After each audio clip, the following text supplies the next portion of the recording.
You suffered a loss in the family during the break. Thoughts and prayers to you and yours Thank for you. the departure of your best friend, Dana Holgorsen, who left West Virginia for Houston, replaced by Troy's Neal Brown. And you wrote an excellent article that is now up on FloFootball.com. Please share your thoughts. So after the Camping World Bowl ended, started hearing rumors just from like family and friends that Dana was flirting with Houston and that he didn't come back with the team. And I was like, well, I don't understand the Houston thing whatsoever. But then come to find out he didn't travel back with the team, and that apparently Shane Lyons, the West Virginia athletic director, and Dana had been in talks about an extension or a raise, and they'd like kind of come to a soft agreement. And then I think Houston talked to Dana, and Dana took that back to Lyons, trying to get. He wanted like a 5-year deal, like long-term money. 5 years, $20 million. Isn't that the deal Houston made him? Yes, it is. I'm not sure if it was that much, but I know he wanted like 4 or 5 years. And Shane pretty much told him no. Like, he saw the writing on the wall, what was coming next year. Mm-hmm. And I think Shane did not hire Dana. And it's been no secret that those two have not always seen eye to eye. And I think he saw it as a perfect time to get his fresh start and get the football coach he wanted there, pick his coach. Sure. So it makes a lot of sense with Dana leaving. It was kind of like the right time, I guess you would say. And if you're Dana, it's hard to pass up what Houston was offering. The money, he's getting a raise. You can say he's taking a step down. Well, he's getting a raise. He gets to go back to a city that he really likes and enjoys and has been coached there before. And also, he's just in the middle of the best recruiting ground in the country, in Texas, in an area that he's really familiar with. Mm-hmm. And with all this conference expansion talk coming up once again, Houston could very well be like in the Big 12 in the very near future. They could be. Also, I mean, I'm taking a step farther. I feel like the West Virginia fans, and you spoke to this earlier in the year. Yeah. There was some fatigue there with Holgorsen there, and at Houston, he's going to walk in a rock star from day one. So he kind of gets to set the longevity clock back. No, you're totally right. The fan base was very split on him, and I was probably in the minority of those who came to his defense because I was one of the few people that looked at this logically. He was thrown into a pretty impossible situation, having to transition a West Virginia program that was not ready for the Big 12 to the Big 12. And he did it. He was 38-32 in the Big 12, 61-41 overall, and like cannot stress enough. Like, I think the administration and Oliver Luck, who was one that got us into the Big 12 and transitioned us over, thought we were much more prepared than we were, and it was pretty obvious really quick that we weren't. But he still finished in the top 5 of the league 7 out of 8 years, went to bowl games 7 out of 8 years.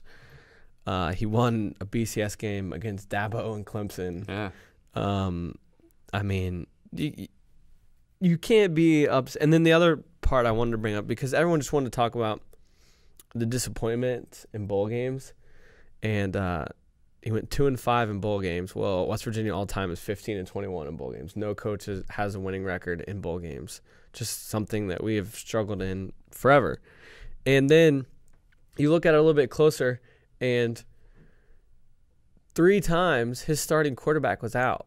Twice to injury. In 2014, Skylar Howard made his first start for an injured Clint Triggett against Texas A&M. Last year, Chris Chugginoff, because Will Greer's finger was broken, started his second game. He started at Oklahoma last game this season, but he was god-awful against Utah. And then, of course, with Will skipping the bowl game this year, Jack Allison made his first start. So 2-5, and 3 of those he didn't have a starting quarterback.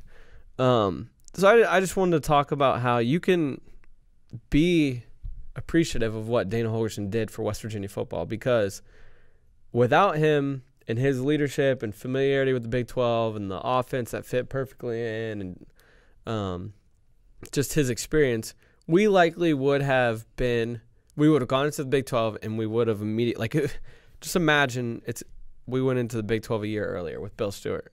We would have been at the bottom of the league, and we would be trying to dig ourselves out of a hole that would be very hard to get out of. Mm-hmm. You'd be starting way behind, and probably all the other schools would be bitching about us.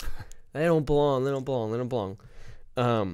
But because we were able to come in and win and be competitive, they've accepted us as part of the league. So I just wanted to get the point across that you could be appreciative of what Dana did, but still be very excited for Neal Brown. I know at first when you asked me, I wasn't that excited about Neal Brown. No, he was number 5 on your list of 5 guys. Well, I had like Mike Leach and Lane Kiffin, like guys that were not in the running at all, apparently. Lions made it pretty clear that he wanted Neal Brown. Yeah. And they interviewed Luke Fickell and Tony Gibson, the defensive coordinator, just as like a thanks interview. Like, I don't know, like thanks for all you've done for West Virginia, I guess.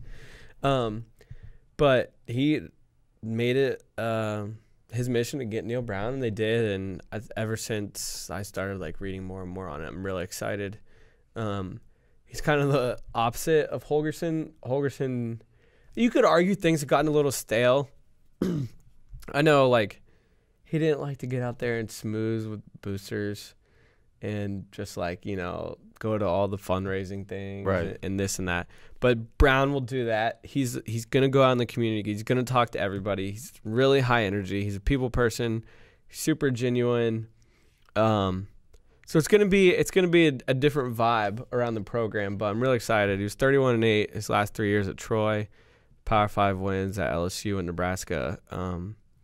And I think recruiting's kind of an unknown just because it's Troy, and like you're really not gonna. There's limitations on how well you can do at Troy. Sure.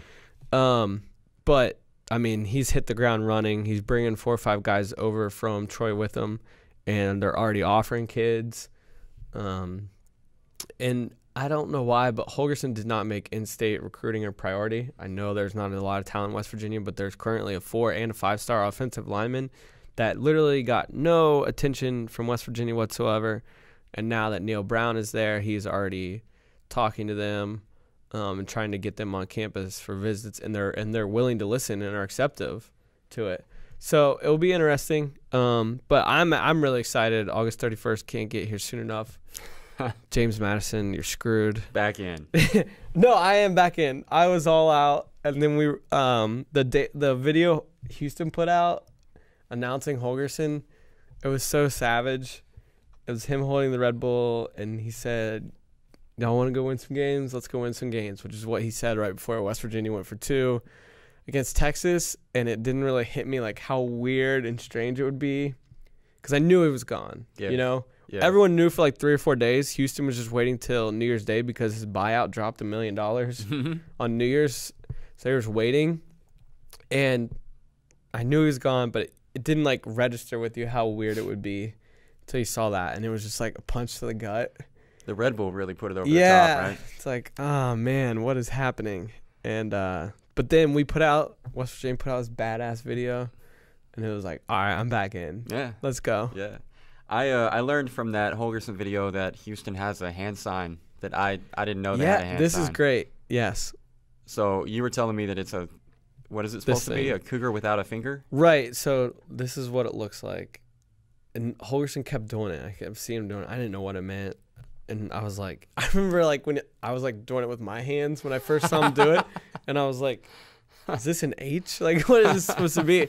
So actually this like Bob Huggins parody account like looked up the meaning to it, and I've got it here somewhere.